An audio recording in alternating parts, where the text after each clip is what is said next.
Hello dear students, हम लोग पढ़ेंगे भाई पीरियोडिक टेबल। उस पीरियोडिक टेबल में दो पार्ट होता है, पार्ट ए और पार्ट बी। अब देखो पार्ट बी में क्या क्या पढ़ोगे। पीरियोडिक प्रॉपर्टी, जैसे एटॉमिक रेडियस क्या होता है, आयनाइजेशन एनर्जी क्या है, इलेक्ट्रॉन अफिनिटी क्या होता है, electronegativity, application of electronegativity, metal non metal property, acid base. और पार्ट ए में आप क्या पढ़ोगे, हिस्ट्री ऑफ पीरियोडिक टेबल, जिसमें देखो क्या क्या आएगा।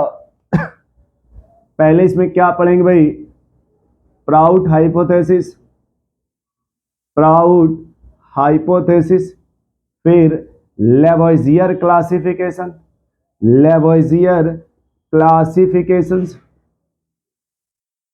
फिर इसमें क्या पढ़ोगे भाई, डोबेराइनर, डोबेराइनर ट्रायड लॉ। फिर क्या पढ़ोगे भाई, law of Octave, law of Octave. फिर पढ़ा जाएगा इसमें भाई लॉ ऑफ ऑक्टेव। फिर इसमें आएगा देखो आप Lothar Meyer curve, Lothar Meyer curve. फिर इसमें आएगा आपका एक टर्म आता है इलेक्ट्रॉनिक कॉन्फ़िगरेशंस, इलेक्ट्रॉनिक कॉन्फ़िगरेशंस। फिर आएगा आपका आयुपैक नेम, या आयुपीएसी नेम बोलते हैं इसको, आयुपैक नेम, या क्या बोलोगे आप इसे, आयुपीएसी नेम।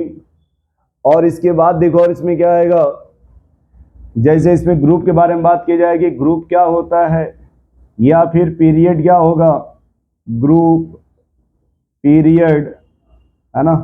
ये सब बातें आप यहाँ पे स्टडी करोगे।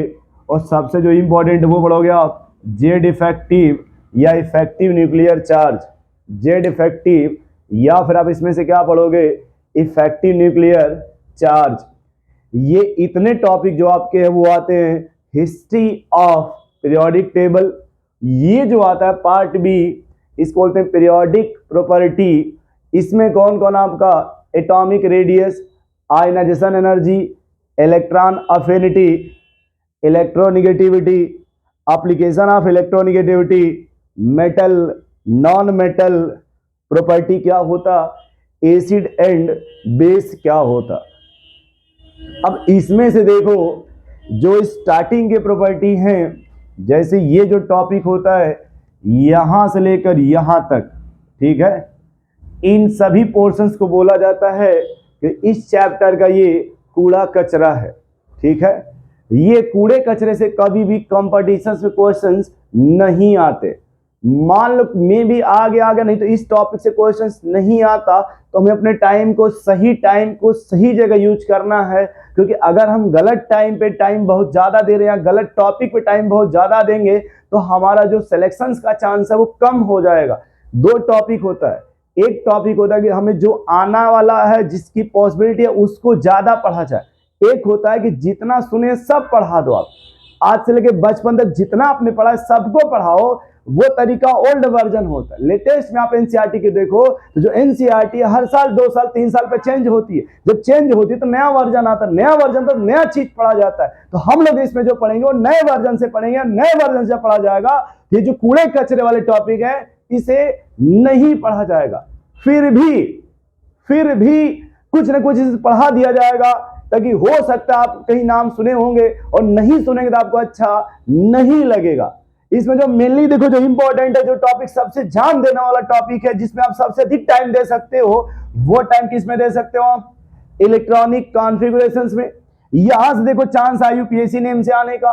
और ये जो ग्रुप है पीरियड जेड इफेक्टिव, इससे छोड़ो, मेन यहां देखो जो जेड इफेक्टिव है इसका क्वेश्चंस नहीं आता। लेकिन अगर आप जेड इफेक्टिव नहीं पढ़ोगे तो शायद ये जो प्रॉपर्टी आपने लिखा है इसको समझने के लिए जो फील आता है वो फील कहां से आएगा, जेड इफेक्टिव। इसे पढ़ने के लिए जो रिक्वायरमेंट होता है, उसके लिए जो हमें फील आता है पढ़ने के लिए, वो फील कहां से आएगा, जेड इफेक्टिव। ठीक है, तो हम लोग देखो फिर भी थोड़ा बहुत पढ़ा देंगे, क्योंकि अगर नहीं बताएंगे तो फिर आप नाराज हो जाओगे, इसलिए थोड़ा बहुत लिख लेना इसमें से, ठीक है। और थोड़ा बहुत का मतलब हो गया कि मान के चलो ये डोबेराइनर, लॉ ऑफ ऑक्टेव है ना, लोथर मेयर, ये सब हम आपको बताएंगे। देखो छोड़ेंगे कुछ भी नहीं, कुछ भी छोड़ा नहीं जाएगा, ठीक है। देखो सब, मुझे लगता है इतना आपने नोट कर लिया होगा। पहला देखो कि जो भी आपके एलिमेंट्स होते हैं, ठीक है, एलिमेंट्स को दो पार्ट में डिवाइड किया गया। पहले का नाम दे दिया गया मेटल और दूसरे का नाम दे दिया गया नॉन मेटल। फिर अक्सर मेटल क्या होता है या पढ़कर क्या हो कि मेटल क्या होता है, loss of electron. Non metal क्या होता है, गेन ऑफ इलेक्ट्रॉन। अगर मेटल इलेक्ट्रॉन लॉस करता है उस पर चार्ज कौन सा आएगा, पॉजिटिव। अगर गेन करेगा तो निगेटिव। जो मेटल होगा उसको आप बोल सकते हो इलेक्ट्रो पॉजिटिव और नॉन मेटल को आप बोल सकते हो इलेक्ट्रो निगेटिव। इलेक्ट्रो पॉजिटिव और इलेक्ट्रो निगेटिव, ये हाइपोथेसिस किसने दिया था, लेवोइजियर ने। लेवोइजियर ने सबसे पहले ये कहा था कि जो भी एलिमेंट्स होते हैं उसको दो पार्ट में डिवाइड कर दिया गया है। लोगों ने पूछा वो कौन से दो पार्ट, तो उन्होंने कहा मेटल और नॉन मेटल। तो कुछ दिनों तक इनके ही कहने पर लोग मान रहे थे और कहे थे कि जो भी पीरियोडिक टेबल आप पढ़ोगे उसमें दो ही तरह के एलिमेंट मिलेंगे, या तो मेटल मिलेगा या नॉन मेटल मिलेगा। फिर लोगों ने पूछा मेटल क्या होता है, तो उन्होंने कहा लॉस ऑफ इलेक्ट्रॉन होगा। लोगों ने पूछा नॉन मेटल क्या होता है, उन्होंने कहा गेन ऑफ इलेक्ट्रॉन होगा। फिर पब्लिक नहीं मानी, पब्लिक ने कहा कि अगर लॉस ऑफ इलेक्ट्रॉन होगा उस पर कौन सा चार्ज आएगा, पॉजिटिव। अगर गेन ऑफ इलेक्ट्रॉन होगा तो उस पर कौन सा चार्ज आएगा, निगेटिव। फिर कहा जो पॉजिटिव उसको और क्या बोल सकते हैं, इलेक्ट्रो पॉजिटिव। जो निगेटिव से और क्या बोल सकते हैं आप, इलेक्ट्रो निगेटिव। Electro negative. अब देखो यहाँ पे क्या हुआ कि कुछ लोग देखो ऐसे भी होते हैं ना मार्केट में जो किसी की बात नहीं मानते। अब कुछ लोग ऐसे थे जो उनमें जैसे कि एक टर्म था मेटलॉयड। मेटलॉयड, लेवोइजियर से पूछा कि बताओ मेटलॉयड क्या होता है, तो उन्होंने कहा कि जो मेटलॉयड होगा इसकी प्रॉपर्टी, मेटलॉयड की प्रॉपर्टी मेटल और नॉन मेटल दोनों से मैच करेगी। मतलब जो मेटलॉयड होगा वो मेटल की भी प्रॉपर्टी शो करेगा और नॉन मेटल का भी प्रॉपर्टी शो करेगा। लोगों ने पूछा बताओ अगर दोनों प्रॉपर्टी शो कर रहा है तो फिर इसको कहां रखेंगे आपके हिसाब से, पीरियोडिक टेबल में। तो उन्होंने कहा भैया मुझे इसके बारे में कोई आइडिया नहीं है। तो लोगों ने क्या किया, फिर यहीं से लेवोइजियर को पढ़ना छोड़ दिया। लेवोइजियर को पढ़ना यहीं से छोड़ दिया गया।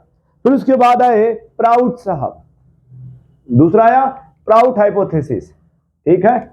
उन्होंने ये कहा कि जो भी एलिमेंट होता है वो सोडियम से बना होता है।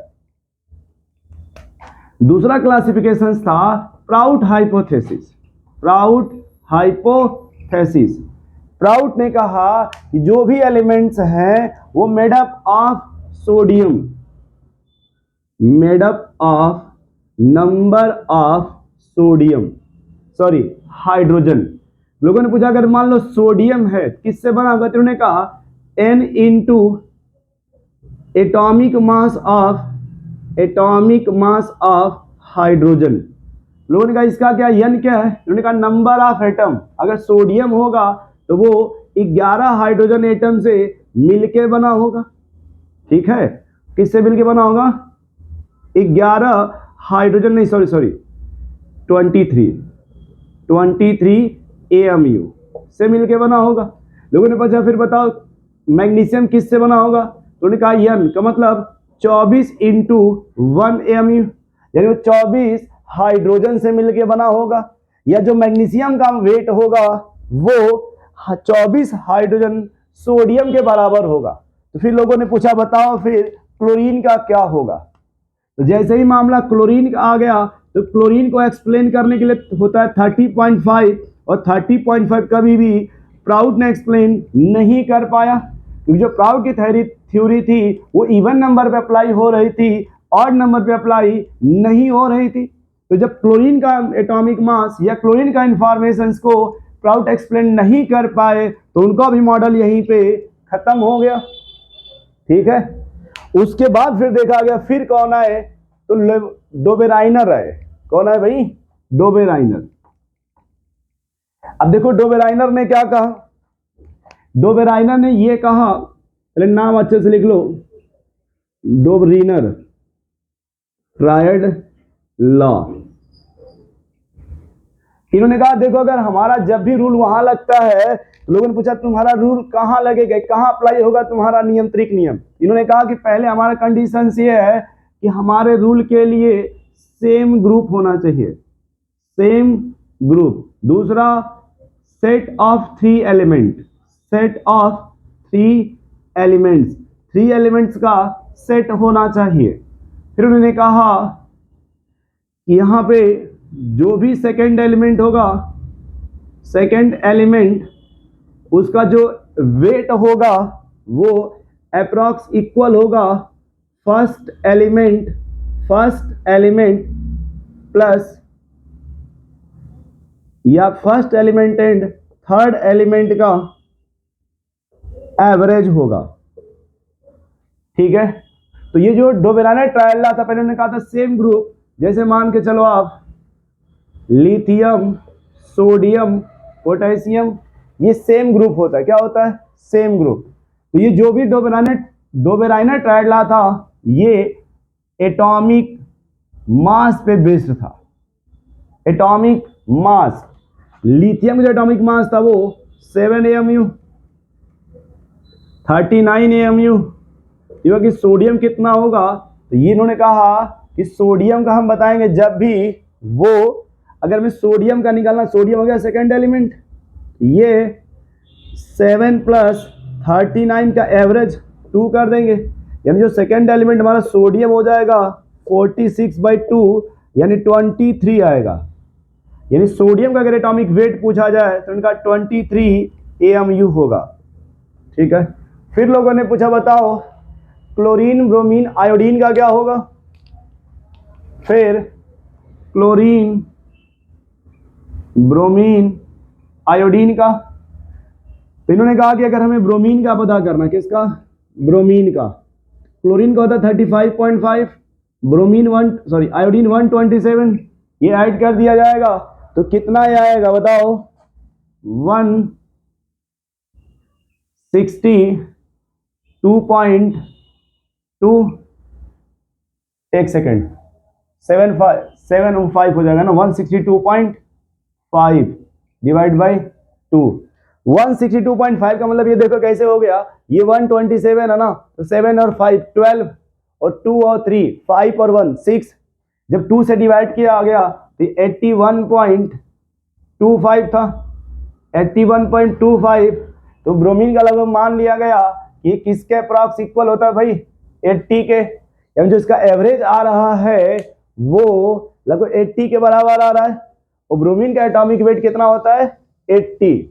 ठीक है, तो ये कुछ ही एलिमेंट पे अप्लाई हो रहा था और सभी पे अप्लाई नहीं होता। ठीक है, फिर लोगों ने कहा कि चलो क्या इसको हम फ्लोरीन, क्लोरीन, ब्रोमीन पे लगा सकते क्या? Fluorine, chlorine, bromine. लोगों ने कहा फ्लोरीन कितना होता है? 19, ब्रोमीन का 80, तो क्लोरीन का कितना आना चाहिए?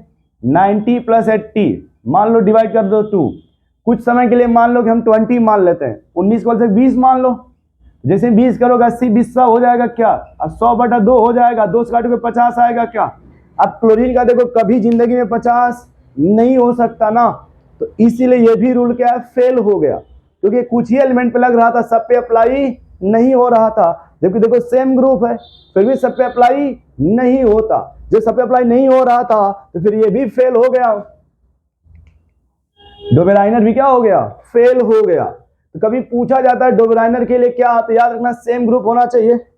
दूसरा सेट ऑफ थ्री एलिमेंट का सेट होना चाहिए, और कहा जाएगा कि जो सेकेंड एलिमेंट का वेट होगा वो फर्स्ट और थर्ड के वेट के एवरेज होगा।